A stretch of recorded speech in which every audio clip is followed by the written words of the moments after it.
Alright, bookworms, welcome back to my channel. It's a filming day, friends. It's a filming day. So yeah, we're gonna just get into it. So today I have a book review. This is my second book review of the year of 2018, and it is only the second week of the year. So I feel like I'm doing really good, and I will be able to do my goal if I keep on with one book a week.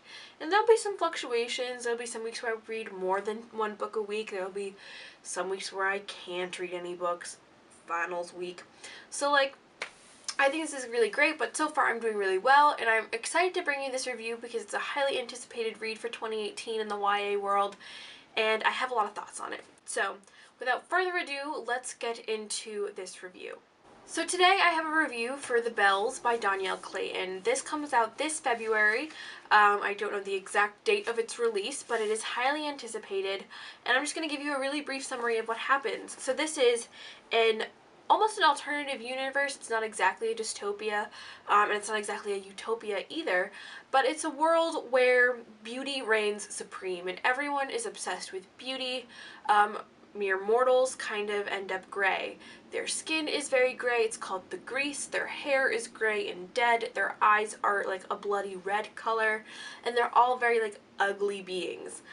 And then there's this race of people called the Bells, and they're beautiful, and they have the power to change the way someone looks. They can change skin tone, they can change facial structure, body structure, eye color, hair color. They can even change temperament and manner and demeanor. So beauty and being beautiful is kind of the obsession of the people of this world called Orleans. And so the Bells are tasked with changing people, kind of like when you go to get your hair done at a salon. You would go to a salon and they would change everything about you that you wanted, and you would have to pay money. And basically, beauty is money. It turns out in the book that people are spending more money on beauty than they are on food. And this book is super good. It follows the story of Camille, or Camellia, who is a belle, and she is set off to the kingdom where she is competing to be the favorite, or the like Queen Belle of Orleans, and how she deals with the transition to being in Orleans and away from her sisters, her fellow belles, and the kind of political intrigue and the plots that she gets kind of caught up in as a belle in the royal court, and all the things that she deals with, and the people she interacts with, and like the betrayals, and rising to the challenge, and still staying true to herself and doing what is right. This book is highly anticipated because it is written by an African-American author, Dhonielle Clayton, and it is praised and lauded for being extremely diverse and for kind of combating really challenging themes. So first of all, the diversity in this book is amazing. Camellia is, I believe, an African-American woman, and she's supposed to represent an African-American woman. There are people that kind of resemble like people of Indian heritage and African heritage and American heritage and Native American heritage, and you know, Irish and European and different sort of heritages. That is really, really powerful. There's also different sexualities. There's a gay character, there's a transgender character, the representation in this book is amazing, and the diversity is really, really lovely. The idea that it talks a lot about ideal body image and self-confidence, and our obsession today in society with beauty and being beautiful, and kind of the obsession with beauty standards and fitting in with society's representation of the perfect woman were really, really powerful. And it was almost a satire for the kind of society that we live in today, where we're all obsessed with being the slimmest as possible and having the most on fleek makeup and the best eyebrows and all sorts of things, where people are obsessed with getting plastic surgery. Like, who would think that you need to get your lips changed to be perfect? Like, it really brings all of those ideas to a head and makes you think about them. And it's kind of a satire and shows the destructive elements of that beauty and what being obsessed with beauty can do to a person. So that was all well and good, and that is what I really, really enjoyed about this book, and I think it's an important read, especially for young girls who are not comfortable with what they look like and who are feeling all of this pressure to conform to what society thinks is beautiful, and are trying to change who they are to be considered beautiful and gorgeous when they're already beautiful enough. So yeah, I think it's a really important read. But that being said, I did have some problems with this book. It felt a little in your face that everything was beautiful, and I get that that was the point, that the beauty was supposed to be overwhelming and ridiculous and over the top. But it was so much over the top that I was getting very frustrated with it. And the way I described this to a friend, which they had already read this book and they agreed with me, I feel bad saying it because it kind of downplays the messages that are being worked on here, but it's the reality of what I felt this book was like. It felt like when I was reading it, I was watching a Barbie movie, like Barbie Swan Lake or something like that. Everything was like pink and gold and glittery and ooh, and every animal wasn't just an animal. Like, people had pets and they had like, as if they had an elephant, they didn't just have an elephant, they had a teacup elephant or a teacup tiger or a teacup dragon. And I'm like, why? What is the point? And I get that it's supposed to be like everything is cute and beautiful, but I was like, oh my god, why are there so many teacup animals here? And it felt over the top to the point of ridiculousness, and that was just, it was kind of a turnoff for me.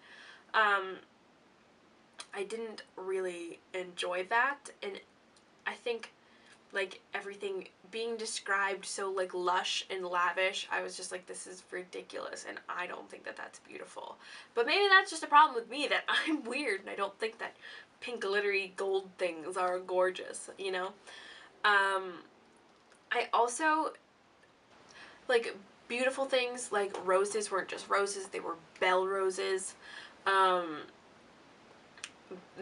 They make bell rose tea, and I found myself getting into cycles where I was like, oh my god, I love this book, and then I would fall back into a cycle of, oh my god, this book is taking forever to end. And I really, really liked the messages, but I thought that it was an okay read. It was a little bit of a flop for me because it is such an anticipated read for this year, and I think it fell a little bit short for me. And I think it's important that we talk about these things and they open really great discussions, but it's like, this wasn't the best story. I did not love Camellia, or Camille, whatever her name was, as a character. I really didn't.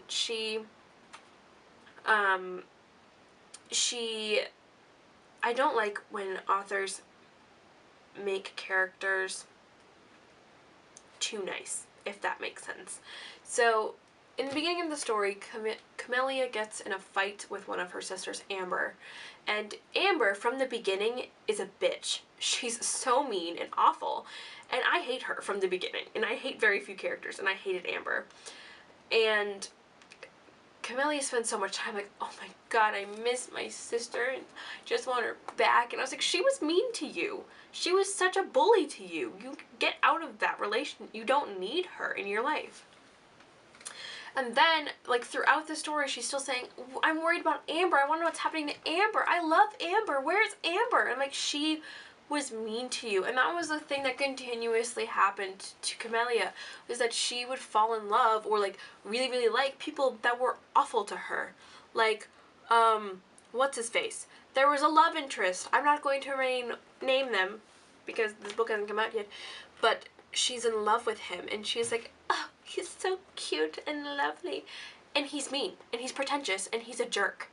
And then there's this other really nice guy that is trying to protect her and be really nice to her. And she's like, you're trash, get away from me. And I'm like, girlfriend, what are you doing?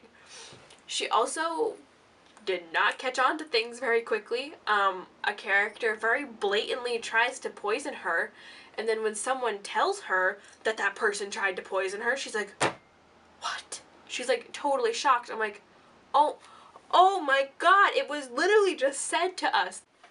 You know, it kind of started as a book about just being beautiful and like making people beautiful, but then it actually had a really like powerful like political plot underneath, which was really cool. And I thought the plot was supremely done. I think it was a little drawn out, that there were some twists that were just kept twisting and twisting and twisting, and you could only really need one twist. But I did like it. I did read all of it in about 3 days. It took me a while to get into it. I kept finding myself falling in and out of it, but when I got into it, I was so into this book. It was a bit of a struggle for me. There were certain aspects of it that I just didn't enjoy, but I do think it's a good read. I gave it a 3-star review. It's probably about a 3.5 for me. I think it's the fact that it talks about these important themes in such an intriguing and engaging way is really important, and I think a lot of people will enjoy this book. And I don't know if it's me being nitpicky, but the world building felt like it was built too much to the point of ridiculousness, and I really just did not like Camellia as a character, for several reasons. I loved the diversity. I loved the talking about body image and ideals, and those are conversations that we need to have. I really enjoyed the representation, and I loved the concept. I loved how original that this book was. But there were just a few things that stuck out to me, and that's why it wasn't a 5-star read. And I will say it was a bit of a letdown for me. But I am excited to see where this series goes. And I think it's got a lot of potential to kind of go back up on the upswing and do even better in the future. So yeah, that is my review for The Bells by Dhonielle Clayton. It comes out this February. Make sure you check it out. It is for sure a recommended read simply for the themes that it talks about.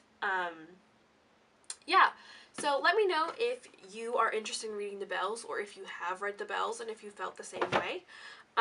Let me know if you're reading anything really great down in the comments down below. I'm always looking for new books to try out. And I think that is it for this review. So review number 2 down for the year. Make sure you guys check me out on social media. I'm on Reddit, Twitter, Tumblr, Instagram, Pinterest, and Goodreads as RoyReadingCo, and go be my friend on the interwebs. And make sure you subscribe to this channel and give this video a thumbs up if you enjoyed it. I will see you bookworms for another one in a few days. Bye guys!